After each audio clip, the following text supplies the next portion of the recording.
According to the Buddha, we are bound to the cycle of samsara by so-called 10 fetters, or sangyojana in Pali. Now, the first one of these is probably the most crucial one for most of us to deal with.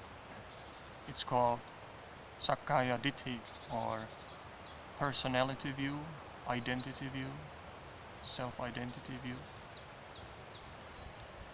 And it's by removing and seeing through this particular fetter that one can actually enter the stream flowing to liberation, flowing to nibbana. It's the sotapanna, one who has entered the stream, who has really seen through this delusion, this form of mistaken self-identification. The way the Buddha describes this is by referring to the 5 khandhas, the 5 constituent parts of our experience, the things we identify ourselves with, which is this body, then our feelings, pleasant, unpleasant, neutral feelings, then our perceptions, the way we perceive and recognize things, mental formations, mental fabrications, intentions, and our consciousness. These 5 khandha, or constituent factors, make up what we call our experience. Now, this view, this conviction, this constant drive to find an identity in these 5 khandhas, either as being myself or somehow being in those 5 categories, or owning those 5, or some of these 5 categories of our experience. When we really believe in that, when we follow this constant tendency that there must be an identity in this, trying to find it, affirming this identity, this is me, this is mine, this is myself, then this is called the sakkaya-ditthi, or personality view. Now, this word sakkaya doesn't just refer to the physical body. Kaya means sometimes physical body, but sometimes it just refers to like a whole group of something, like a body of water or a body of something.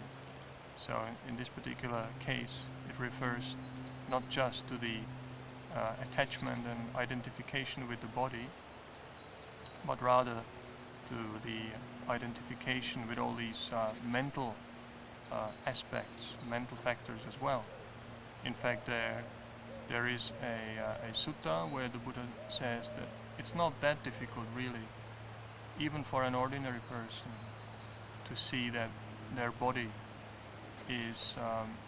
isn't their self, does not belong to them, because the body is something rather coarse, and it's easy to observe how it is made up of these physical elements and depends on external physical elements, and we can see how it's born, how it grows, and how it dies, breaks up.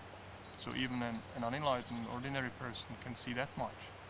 But to stop this identification with our mental parts of our experience, what we call our mind, our soul, our consciousness, he says that's very difficult, and because the mind changes so quickly, it arises, passes away all the time, and we can easily overlook the fact that it's also not me, not mine.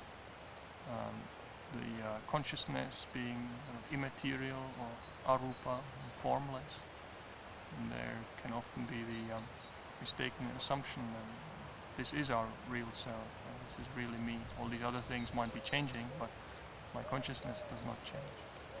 So the word sakkaya-ditthi, it refers to this view and belief and affirming of an identity in these 5 groups, and particularly on the mental side, because there are some deep meditation states, states of deep samadhi, where actually the physical body disappears and is no longer experienced, but still there are the mental factors.